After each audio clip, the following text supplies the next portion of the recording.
低买高卖是每个进入市场的人的愿望，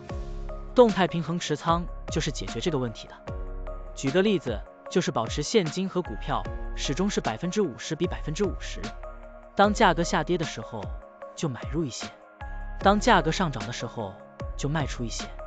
这样做，通过低买高卖维持仓位比例的均衡，即使价格经过一定时间的震荡又回到原位，也可以获得波动的收益。现在我们就设定一些参数，让 Stocktunny AI 帮我们生成程序，对中信股份 0267HK 进行回测计算。设定参数如下：检查间隔，每周五按照收盘价检查一次；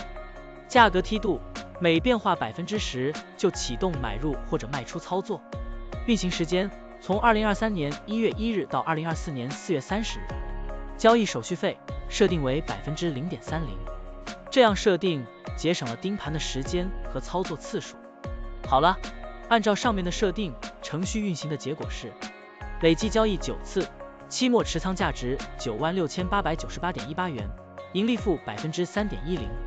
相比持仓不动，多盈利4.80%。如果你希望更频繁的交易，可以把参数修改为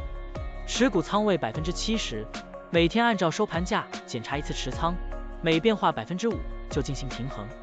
这样就可以得到新的回测结果。累计交易36次，期末持仓价值95507.73元，盈利负4.49%，相比持仓不动，多盈利3.41%。股票的波动特性不一样，盈利效果就不同，参数设定不同，盈利效果也会不同。怎样找到最优的组合呢？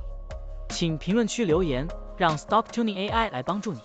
股票调优 AI， 利用 AI 技术赋能您的股票选择与操作。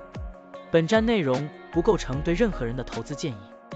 您应当基于自己的独立判断做出决策。